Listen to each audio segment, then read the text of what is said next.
హనుమకొండ జిల్లాలో గరాడా మోసం జరిగింది. ప్రజల చెమటను చిట్ ఫండ్ సంస్థ సొమ్ముగా మార్చుకుందని బాధితుడు ఆరోపించాడు.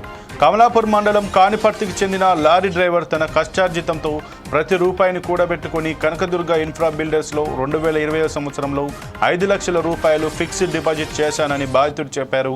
తన డబ్బులు ఇవ్వమని అడగగా ఇంకో సంవత్సరం రెన్యువల్ చేసుకోండి అని, అలా అయితే ఎక్కువ డబ్బు వస్తుందని నచ్చ చెప్పారని బాధితుడు తెలిపాడు.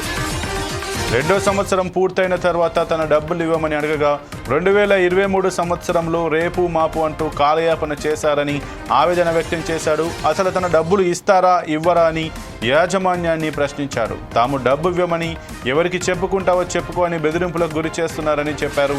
గతంలో సిపికి కంప్లైంట్ ఇచ్చామన్నాడు. తమ కంపెనీపైనే కంప్లైంట్ ఇస్తావా అని అసభ్య పదజాలంతో దూషించారని బాధితుడు తన గోడు వెళ్లబోసుకున్నాడు. 5 లక్షల రూపాయలు ఫిక్స్డ్ డిపాజిట్ చేయగా ఇప్పటి వరకు 7 లక్షలు అయిందన్నాడు. డబ్బులు అడగడానికి ఆఫీస్కి వెళ్తే రాత్రంతా నిర్బంధం చేసి ఉంచారని ఆవేదన చెందాడు.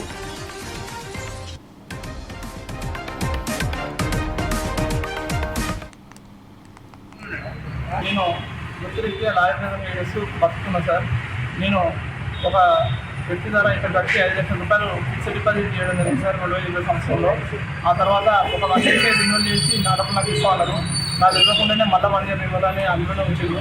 నేను 2022 ఆ రెన్యువల్ టైం అయిపోయిన తర్వాత కూడా 2 సంవత్సరాల తర్వాత కూడా వచ్చి నా డబ్బులు నాకు కావాలని అడిగింది సార్. అడిగితే లేవు, ఇప్పుడు మేము ఇస్తాం 2 రోజులు ఆగు, వారం రోజులు ఆగు అని 2022 అక్టోబర్ నుండి ఇప్పటి వరకు కూడా నన్ను అట్లే తిప్పుతారు సార్. అట్లే తిప్పుతూ ఉంటే నేను చాలాసార్లు వచ్చినా సార్. వచ్చినప్పుడల్లా ఒకసారి నాతో నువ్వు ఏం బీకుంటావు బీకోపో, నువ్వు ఒక ఏం బీకలేవు, నీతో ఏమైతే చేసుకోపో, నీ అసలు మొత్తం మంది చూస్తాం అని చెప్పేసి నన్ను బలగరగా మాట్లాడేది సార్. లెక్క చేయకుండా మాట్లాడి నువ్వు ఎక్కడికి మాట్లాడితే నేను లంసం తెలిస్తే నేను సిపి సార్ దగ్గరికి వెళ్ళి కంప్లైంట్ చేసిన సార్.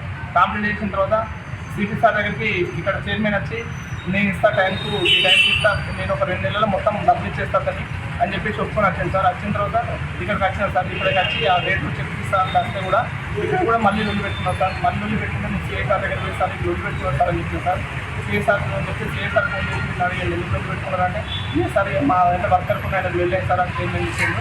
నేను ఒక 2 నెలలు ఇస్తాను చెప్పిండు. పోయిన సంవత్సరం 2024 ఫిబ్రవరి నుండి ఇప్పటి వరకు మళ్ళీ నన్ను అట్లే ఇస్తున్నాను, డబ్బులు ఇవ్వడం లేదు సార్.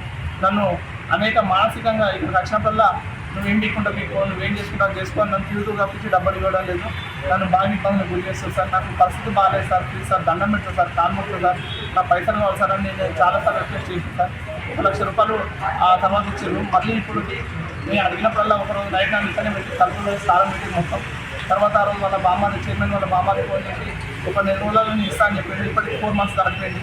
ఆయన కూడా మళ్ళీ ఇప్పుడు ఫోన్ చేస్తే ఫోన్ ఎత్తడం లేదు, ఫోన్ రెస్పాండ్ అవ్వడం లేదు. ఇక నేను ఏం చేయలేను అని చెప్పేసి ఆయన కూడా చెప్పేసి ఆయన తప్పుకున్నాడు. ఇక్కడికి వస్తే పైసలు విందో నువ్వేం చేసుకుంటా చేసుకో, మా దగ్గర పైసలు నువ్వేమైనా చేసుకో అని అంటున్నాడు. నేను వృత్తిరీత్యా లాయర్ చేస్తూ బతుకున్నా సార్. నేను ఒక వ్యక్తి ద్వారా ఇక్కడికి వచ్చి 5 లక్షల రూపాయలు ఫిక్స్డ్ డిపాజిట్ చేయడం జరిగింది సార్ 2020 సంవత్సరంలో. ఆ తర్వాత